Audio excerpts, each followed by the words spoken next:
The central piece on this is that everybody should get access to healthcare that they need when they need it. And they don't, and they should. The second part is, if the goal of those services is to, in fact, increase the quality of life and, if possible and feasible, independence for that individual, then public policy should support that. What you're telling me is that it doesn't. And so it would seem to make sense to try to adjust that policy, because if somebody does have the capability of being able to live more independently, then that's something I think we would want to, at the very least, provide that opportunity for them to make that choice.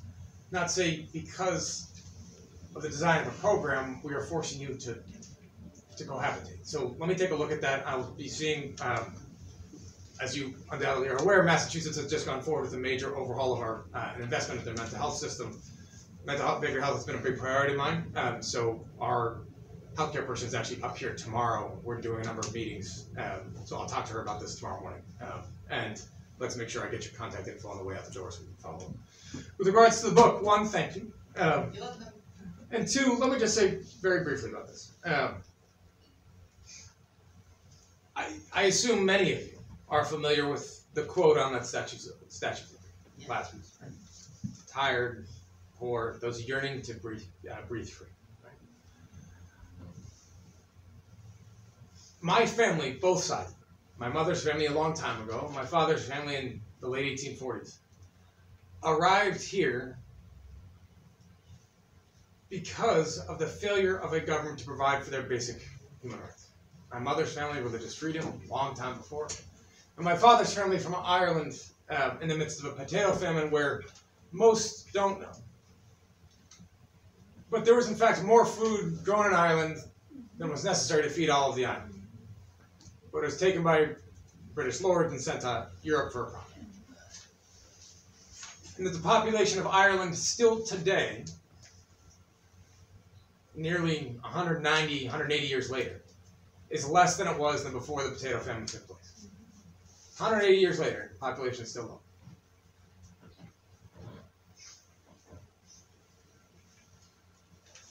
It was Jonathan who cited Tucson Loveridge.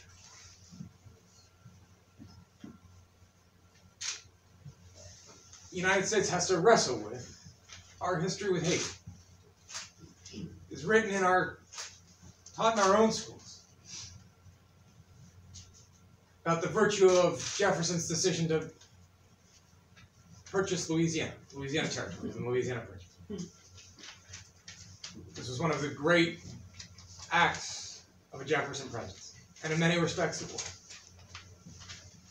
What they often don't tell about is that second part of that story, where there was then a trade embargo put forth by the city that had the biggest amount of trade with Haiti, at that point the wealthiest colony, wealthiest country in the New World. Jefferson bought Louisiana and forbade New Orleans from trading with Haiti to ensure that there would not be a prosperous post-slave nation, so as to diminish the chance of a slave revolt in the United States. That is the second part of the story of the Louisiana Purchase. We have to wrestle with our nation. It has to wrestle with our history as well. And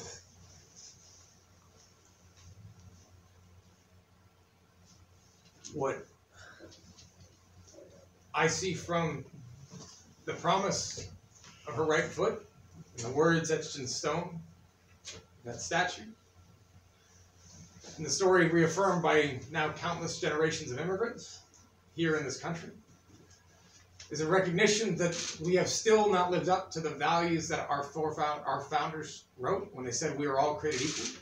The we they referred to meant rich, white, Protestant men, and that was it. That's the only folks that counted in that one. But our story is about expanding that definition to make sure that one day it does cover everybody. And the words of those young men and women here this morning, or this evening, are a testament to that. Jonathan, thank you for citing. Still open. Who else has a question? Sure. Hi. My name is Narosky. So I've been I've been a resident of Everett for the past 7 years. And one thing I'm wrestling with not only for Everett, but the city of Boston, is that a lot of politicians and different folks are around diversity and inclusion around. Like it's a potato chip, right? but it doesn't have any substance. So my question is, how do the senators, politicians hold a lot of corporations accountable for folks who I'm gonna just touch employment, for instance, that like, Black and brown people shouldn't just be, like low end jobs, right? So like, I'm gonna be finished with my master's, and I know that I have difficulty breaking into these big corporations. So I wanted to suggest to the legislators, Ion and Severely, is that if you could touch upon big corp, right? Not big corp, just businesses in general, about, minority cap and having a tier to the different minority caps. So like Black people, melanin, people of melanin color. So the lighter you go, so there is like a colorism issue, right? So they'll use, like, for instance, like corporations, they'll use like that minority cap, and it'll be like Asians or whatever, Indians, but it won't really be Black people. And so my experience is that, if they can break down minority caps, right, and how to be able to diversify folks in different positions, and not just only like, okay, yeah, we got employment on the lower end level, but on management level, on executive levels, throughout the city, throughout just different corporations. And for me, I feel like that would lead the city towards a more diverse and inclusive direction. And so that's one, and I had a second one, but You can go back at us with number 2. So, Narosby? yes, Right?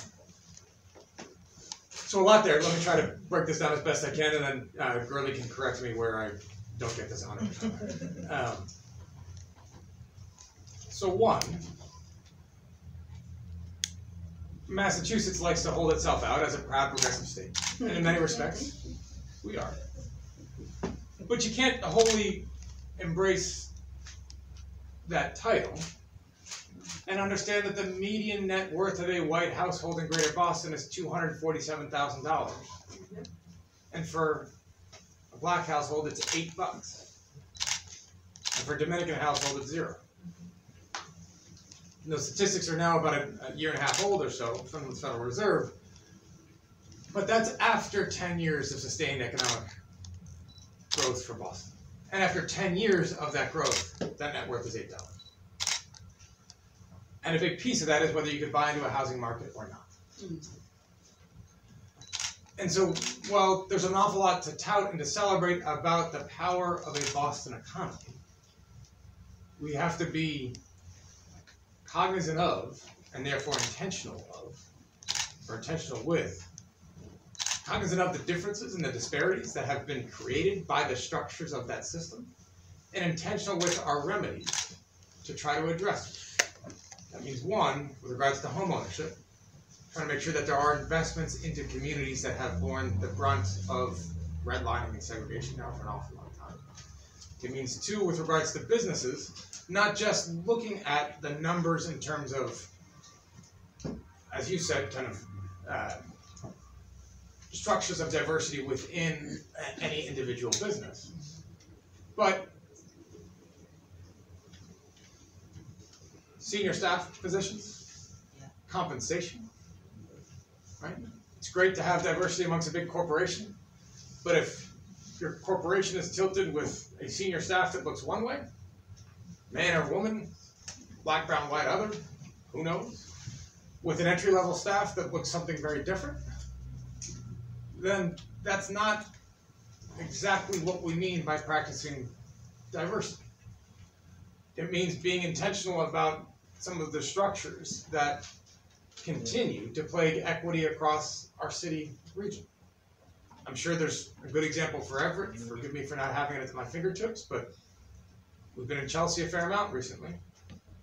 The fact that it takes an hour to go 3 miles on a 111 bus is difficult to justify if you're trying to say that the point of that public transit is to make a community accessible to downtown Boston.